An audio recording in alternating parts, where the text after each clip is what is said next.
Good evening. This is the I-24 News Evening Edition. I'm Lucia Arish, and these are the headlines. Turbulence in Ukraine continues. At least 26 people are killed and hundreds injured in clashes between police and anti-government activists in the bloodiest episode since the demonstration began.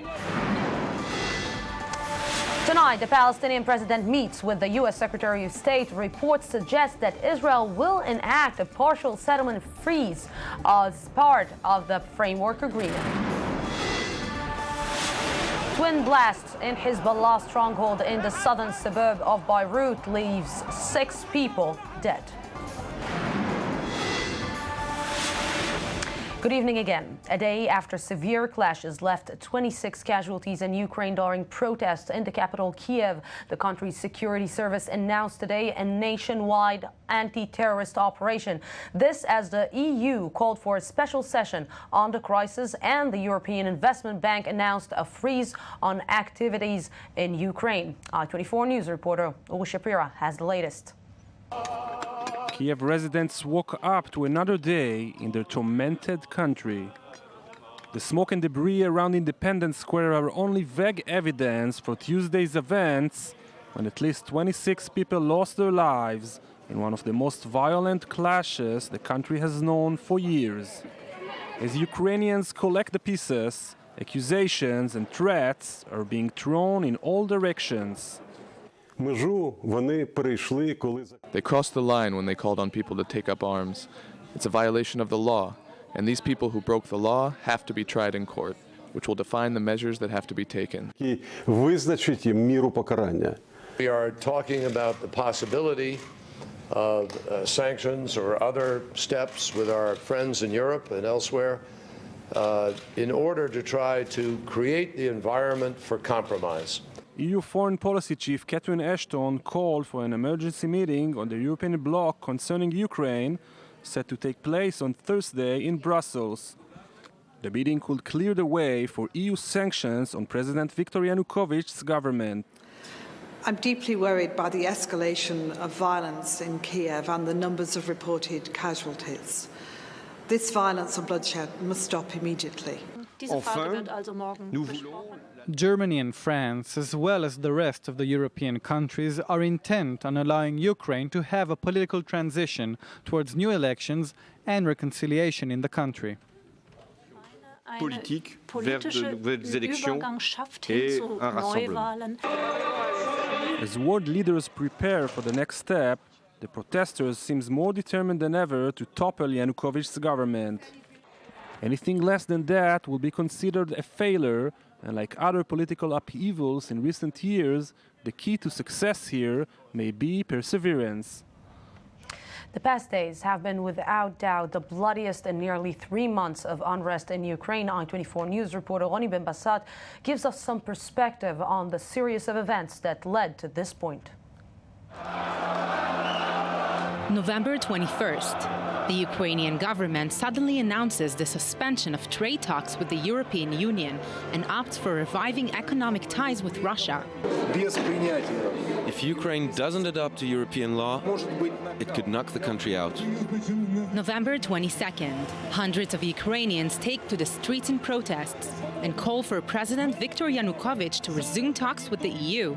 The demonstrations continue for days, and hundreds turned into thousands. December 1st, after a week of smaller demonstrations, over 400,000 people gather in the capital's Independence Square, setting up camp and building barricades.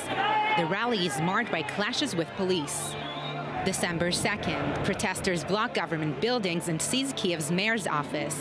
Opposition leaders call for Yanukovych to resign. We need to overhaul the entire governmental machine.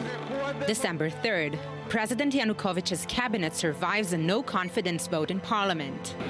December 4th, opposition supporters occupy Kiev City Hall. December 11th, riot police raid the protest camps early in the morning, but are forced back after a few hours of heavy clashes. I will do everything necessary to ensure normal functioning of the country. December 17th, President Yanukovych travels to Moscow, where he secures a $17 billion bailout deal for his country. We must tell the current authorities that they are going against the national interest. January 17th, President Yanukovych approves a controversial anti-protest law, and a new wave of violent demonstrations and heavy clashes begins. January 25th, President Yanukovych offers opposition leader Arseniy Yatsenyuk the prime minister position in his government, but he declines. January 28th, Prime Minister Mykola Azarov resigns. Parliament scraps the anti-protest law only days after it passed. January 29th, the parliament passes an amnesty bill to release jailed demonstrators. Without the support of the opposition, which rejects its conditions, an ultimatum to evacuate the square and government buildings by February 17th. February 9th, 70,000 protesters march in Kiev and vow to stay in the city's Independence Square until Yanukovych steps down. February 16th, protesters evacuate Kiev City Hall along with other government buildings in the country in exchange for release of demonstrators. February 18th, the bloodiest day of clashes in nearly 3 months of protests. After the government's ultimatum expires, at least 26 people are killed and some 240 wounded. The protesters take back control of Kiev City Hall. And joining me from Kiev live is Oleg Rybachuk, former chief of staff of President Yushchenko. Good evening. Thank you very much for joining us again. Hi, good evening. Mr. Rybachuk, what is the situation right now on the ground in Kiev? Well, fires, as became a tradition. The difference is that today the head of Secret Service of Ukraine, who is ethnically Russian, and they say he is Russian citizen and he is KGB general, announced that the whole country is under anti-terrorist regulation, meaning the army, police, frontier borders, customs officers are getting extra powers. And people do not understand what does it in reality mean. It looks like curfew, kind of. So how do you think that the deadlock can be broken between the opposition and the government? Sorry, can you repeat it? Because I'm asking, how do you think that the deadlock can be broken between the opposition and the government? Well, there is only way to solve this crisis. It's a political dialogue in parliament, which is not taking place. I do hope that very active and I would say very determined position of international community, Europe, United States, will take place and will have effects. And this is the only hope, because street is not the way to solve problems. But after last night's events, I have to say that I believe that the opposition and the protesters are going to claim... Okay, we're sorry, we just lost connection to Oleg Rybachuk, and we're moving on. We will move to see what is happening in our region. Meeting Palestinian President Mahmoud Abbas in Paris this evening. U.S. Secretary of State John Kerry is hoping to overcome Palestinian objection to the American Framework Agreement. As part of the efforts to enlist Palestinian support, Kerry is pushing Israel to agree to a partial freeze on settlement construction, a move that is likely to meet high political objection. I-24 News diplomatic correspondent Tal Shalev has the story. The countdown to the American Framework Agreement is on, as the 9-month original timetable for the Israeli-Palestinian peace talks approaches its end. The U.S. is trying to compose an outline that both sides can agree upon to keep negotiations alive. Tonight, U.S. Secretary of State John Kerry will meet Palestinian President Mahmoud Abbas and try to ensure his support for the deal. And in 2 weeks' time, President Barack Obama will be meeting the Israeli Prime Minister to discuss the same goal. In the meantime, various speculations are arising regarding the components of the framework agreement and the concessions both sides will have to make. We are now at a point where the choices narrow down, and the choices are obviously real and difficult. The latest reports regard a U.S. request from Israel to impose an unofficial settlement freeze of the isolated settlements in the West Bank as part of an effort to enlist Palestinian support for the deal. Kerry intends to ask Netanyahu to freeze construction in settlements outside the major Jewish population centers, likely to remain part of Israel under any future peace agreement. Israeli officials refuse to comment on the issue, But one can predict quite an internal political mess if Netanyahu imposes any restriction on building in the West Bank. Even if the freeze is not announced officially, but rather implemented quietly by stopping bureaucratic procedures, the right-wing factions in Netanyahu's coalition that vow to continue the Jewish presence in the West Bank will find this concession hard to swallow. The U.S. is again demanding Israel to pay for the dubious privilege of negotiating with Mr. Abbas. That's unacceptable, and I hope, of course, that Mr. Netanyahu will reject that demand. Within a few weeks, all the speculations will likely be gone, as a framework agreement will finally be unveiled. Until then, new ideas, trial balloons, and much pressure will be put on both sides. And joining me right now live from Paris is Benjamin Haddad, National Secretary of the French UMP party, who recently returned from Kiev. Good evening. Good evening. So today, President François Hollande condemned the situation in Ukraine. Is it likely that France could get involved? Well, hopefully France and the rest of the European countries will adopt as quickly as possible very strong sanctions against the leaders of the Ukrainian regime who are responsible for the violence. So we're talking about asset freeze, especially in Europe, visa bans, but obviously these sanctions should have been enforced way before the violence. And France, as well as other European countries, have shown only division and weakness in dealing with this crisis, which very unfortunately led to the violence of yesterday. So tomorrow the EU is convening a special session on Ukraine. What can the international community actually do in this situation? Well, obviously, as I said, we're waiting for strong sanctions that will show the Ukrainian regime that the use of force against protesters is not acceptable. Basically, this could have a strong impact because Ukrainian leaders, especially economic leaders, the oligarchs who are supporting the current regime, do not want the isolation of Ukraine, the economic and political isolation. They do not want Ukraine to become a new Belarus. So we have to be very strong on the discourse, but also very strong on concrete measures. And European leaders have to go to Kiev, have to talk and pressure the Ukrainian leaders and talk to all the members of the opposition and the ruling party to try to find a political solution to this crisis. Benjamin, in the meantime, can we say that Russia just stands aside and doesn't do anything and looks at the whole situation from like a very far perspective? That Russia, sorry? That Russia is actually not doing anything and looking at the whole situation from the back. No, on the contrary, I think that Russia is very proactive in supporting the regime. I have to remind you that on Monday, actually, Russia announced the resumption of economic aid, $2 billion to the Ukrainian regime. The Russian leaders have been in constant dialogue with the Ukrainian leaders. So it's very possible that the current repression is done with the full backing and support of Russia. So on the one side, you have Russia that has been very rock solid in supporting its Ukrainian ally and supporting the repression against protesters who are asking for an open regime, for early elections, and for closer relations with the European Union. And on the other side, for the last few months, the European Union, as well as the United States, have shown only weakness and division. Yes, Benjamin Haddad, live from Paris. Thank you very much for this. And we're moving back to the Middle East. The ousted Egyptian leader Hosni Mubarak appeared in court today along with his two sons, denying charges that he stole public funds. It's one of 4 cases against the 85-year-old. Mubarak also faces retrial on involvement in the killing of demonstrators in the uprising that ousted him in 2011.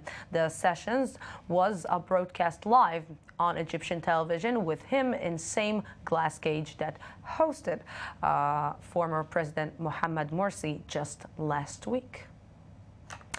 8 years ago today, Ismail Haniyeh was nominated as Prime Minister of the Palestinian Authority after Hamas won the last democratic elections that were held in the authority.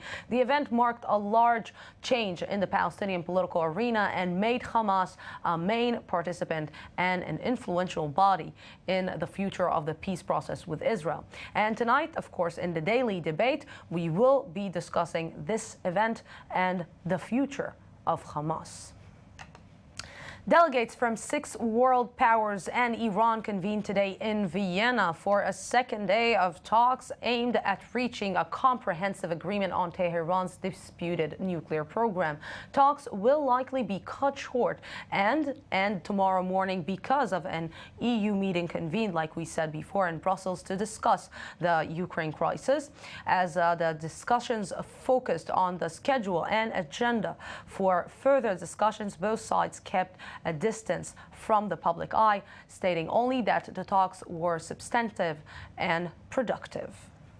The words that we used to describe the talks yesterday were substantive and useful, and I think that still applies. So good work is being done, and we continue to work very hard towards making solid progress. And joining me right now is I24 News international analyst Christian Malard. Good evening, Christian. So Catherine Ashton's spokesperson said today that talks are substantive and useful with good work being done in Vienna. Is it really so? Well, it's the kind of language you can hold when nothing happens. Let's say, according to what I hear, there is still a lack of mutual trust, a lack of political and courage, political will to move to a comprehensive agreement. When you have the leader of Iran, the Islamic leader Ayatollah Khamenei, starting saying that these nuclear negotiations will lead nowhere, I quote him, where are we going? We have two parties. We are not on the same wavelengths. We have the Western world saying, well, it's clear we expect a real gesture from the Iranian. They need to dismantle a significant amount of its nuclear infrastructure, which is related to enrichment of uranium. And on the other hand, you have the Iranian delegation telling you, well, destroying our nuclear facilities or dismantling our nuclear facilities is not on the agenda. Or it's a kind of deaf and dumb conversation, hide-and-seek game, where we go nowhere. At the same time, what I can tell you is that on the ground, the IAEA inspectors have terrible problems in checking on the ground at different levels. At the level of the enrichment of uranium below 5%, which is authorized. I know that the Fordo nuclear plant, which is far deep under the mountain where the bombers could not even go, they have problem in checking. And of course, also at the Arak plant, nuclear plant, where they make plutonium. So, my God, where are we going when we have so many difficulties ahead? Let's open eyes. Wake up. I think we don't expect anything. Exactly what you're saying. Where are they going? Where everybody's going when Iran actually sends two messages. The one message it's sending to the West and in the delegation itself and in the meeting itself, and the message that it's actually sending to its people by Ayatollah Khamenei. Well, this is what we always say, that there are two different languages held by Khamenei and his people for inside consuming or outside. But believe me, how can you explain that this country, this regime, has been hiding his nuclear facilities if it's not to build a nuclear bomb? If you explain to me that hiding, like they do in Fordo under the mountain, it's not for building a nuclear bomb, really, I don't know what it is done for. Christian Malard, thank you very much for this analysis. Of course, like we said, the headlines today, Ukraine still on flames, and we will keep on updating you on the subject. But coming up on this evening edition, twin blasts in Hezbollah stronghold in a southern suburb of Beirut leave 6 people dead. Award-winning Pakistani teenagers Malala Yousafzai in Jordan to meet young Syrian refugees. Don't go anywhere. More news. 2 minutes break, and I'll be back.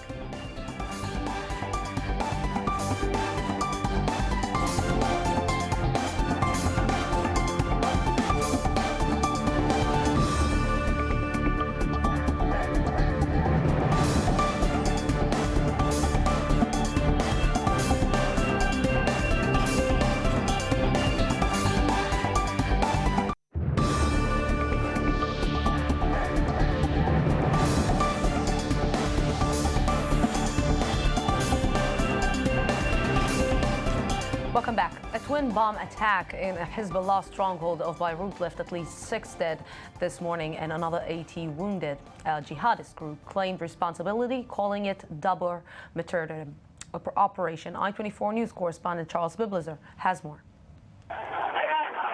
Sectarian tensions exploded in Lebanon on Wednesday when twin bombs ripped through a Hezbollah stronghold in Beirut, killing 6 and wounding dozens more. I was passing by with my wife. We were going to the university. Suddenly I saw a flame, and behind me there was a car. I didn't know what happened. A piece of flesh even hit me in the face. The Al-Qaeda-linked Abdullah Azzam brigades claimed responsibility for the blast, which occurred near Iran's cultural center. We will continue, through the grace of God and His strength, to target Iran and its party in Lebanon in all of their security, political, and military centers to achieve our 2 demands. 1, the exit of all fighters from the party of Iran in Syria. 2, the release of all our prisoners from the oppressive Lebanese prisons. Radical Sunni Islamists have vowed to attack Iran and Hezbollah over their ongoing intervention in Syria on behalf of President Bashar Assad, who is a member of the Alawite offshoot of Shiite Islam. The Abdullah Azzam brigades also said it perpetrated last November's attack on the Iranian embassy, which killed 23 people. In both cases, most of the victims were civilians. Killing children, killing innocents. They are killing to kill. They are bombing to kill. They don't care any less about a child, an adult, an orphan, or the elderly. Their goal is killing and instability. But while Hezbollah condemns the bloodshed in Lebanon, its role in the carnage in Syria goes unchecked. Lebanon announced a new government on Saturday, breaking a 10-month political deadlock. Wednesday's attack, perhaps not uncoincidentally, comes one day after it convened for the first time. As firefighters doused flaming vehicles in Beirut, gunfire could be heard in the distance. Sounds once reserved for nearby Damascus ring out with increasing frequency in the heart of Lebanon. Yes, and with me now in the studio is Professor Eyal Zisser, Syria expert and senior research fellow at the Tel Aviv University. Professor Zisser, thank you very much for coming. So can we say that the new Lebanese government that was actually formed only 4 days ago, can they cope with the new situation right now in Lebanon? No doubt that they cannot. I mean, it's a clear reaction to the involvement of Hezbollah in the civil war in Syria. What this government can do is to contain the tension and to try and avoid the further deterioration in the situation, tension between the Lebanese themselves, because such groups which carry this attack, previous attack, are not necessarily Lebanese. So as far as the Lebanese are concerned, the mainstream, the public opinion, they are against such actions, but it's unavoidable. So what right now, how strong can we say that Hezbollah is in the Lebanese government? Well, I think they have a veto power. They can prevent any decision that they don't like. But of course, all in all, the situation inside Lebanon is not what it used to be. I mean, most Shiites probably still support them, but questions are being asked. I mean... and the situation in Syria is not helping, and their involvement in the Syrian civil war is not actually helping them in Lebanon. I mean, first of all, there is the immediate reaction of Sunni radical groups which carried out such terrorist attacks against Shiite in general. And then the Shiite themselves, even those who support Hezbollah, start asking questions. I mean, does it worthwhile, getting involved in Syria, in the war in Syria, and then as a result to suffer such casualties? And then we have to ask ourselves another question. I mean, Hezbollah itself suffered hundreds of casualties in the war in Syria, and these still raise questions. It's definitely a sign. In a culture, Iranian culture center, they see the exact,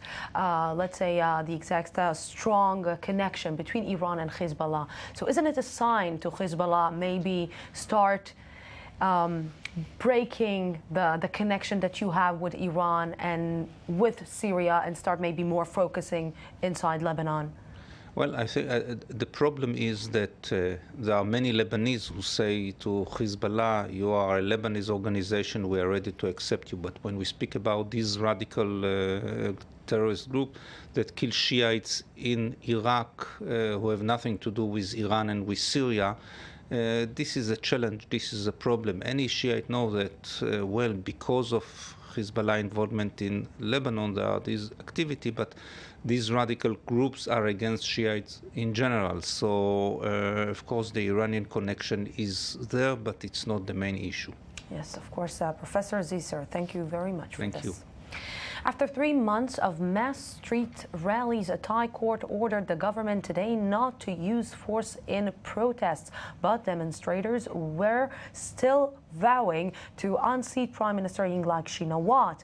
A day after clashes left 5 dead and dozens wounded. Several thousand protesters surrounded the Prime Minister's crisis headquarters, later retreating as officials offered to hold talks with a protest leader. 16 people have been killed and hundreds injured over the course of the unrest. With upheavals taking place throughout the world, events in Venezuela have gone largely under the radar. But a day after an opposition leader was arrested, the country's protest movement seems to be gaining steam. I-24 News correspondent Charles Biblizer reports. Unfolding events in Venezuela reached a crescendo on Tuesday when an opposition leader was arrested. Leopoldo Lopez is accused of organizing the anti-government movement that has gripped the nation, which, according to Venezuelan authorities, constitutes terrorism. At this moment, a comrade is taking Lopez to a prison outside Caracas. I want you all to see the revolution worked to guarantee the peace. But the peace in question has in fact been upset. Since violence erupted earlier this month, clashes between demonstrators and security forces have killed at least 4 people and wounded dozens more. Lopez's Popular Will Party remains undeterred, releasing a recently shot video urging people to take action. If you are seeing this video, it is because the Venezuelan state has already detained me unjustly. One more violation has been carried out by the government, which is filled with lies. Venezuela today, more than ever, needs you. Each one of us must take on the commitment to bring about change. As protests intensify, the Venezuelan government is increasingly looking for scapegoats. On Monday, the country expelled 3 U.S. diplomats on charges of conspiring with demonstrators. In response, the White House expressed deep concern about the ongoing violence. We are alarmed by the Venezuelan government's use of security forces and armed gangs affiliated with the government to disrupt peaceful protests, which is disproportionate and threatens a further escalation of the violence.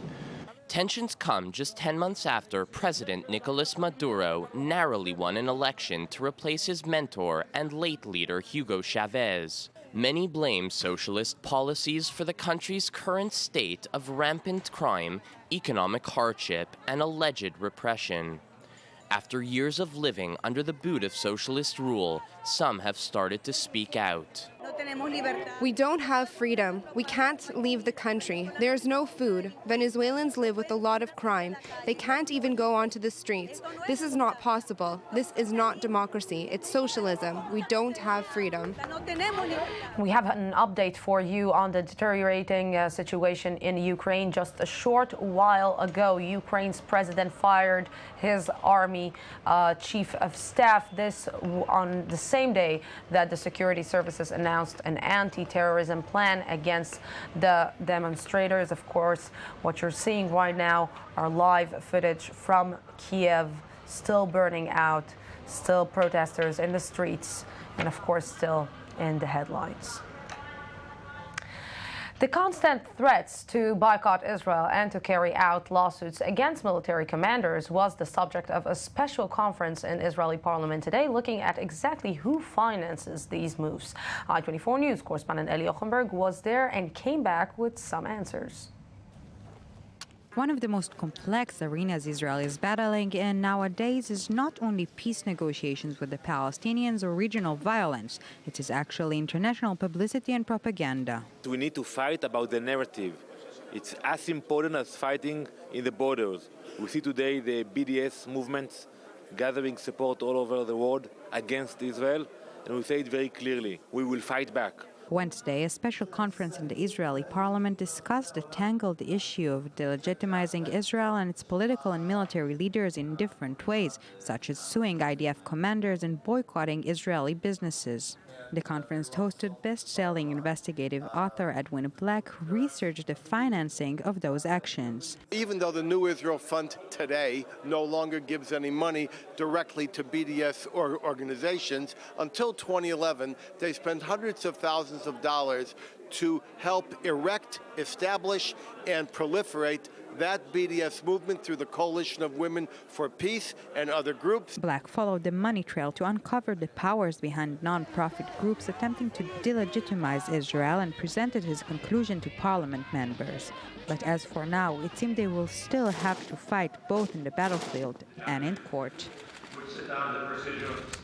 As the Taliban took over Swat Valley in Pakistan, there was one little girl who refused to be silent and fought for her right to education. Since then, Malala Yousafzai became a symbol and continues to fight for those who can speak out.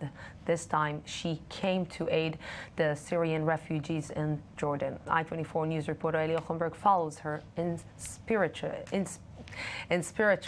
journey. Pakistani teen activist and Nobel Peace Prize nominee Malala Yousafzai met young Syrian refugees in Amman to share with them her inspiring story. But my message to the world is that they should take it serious and they should never remain silent because these children need our help.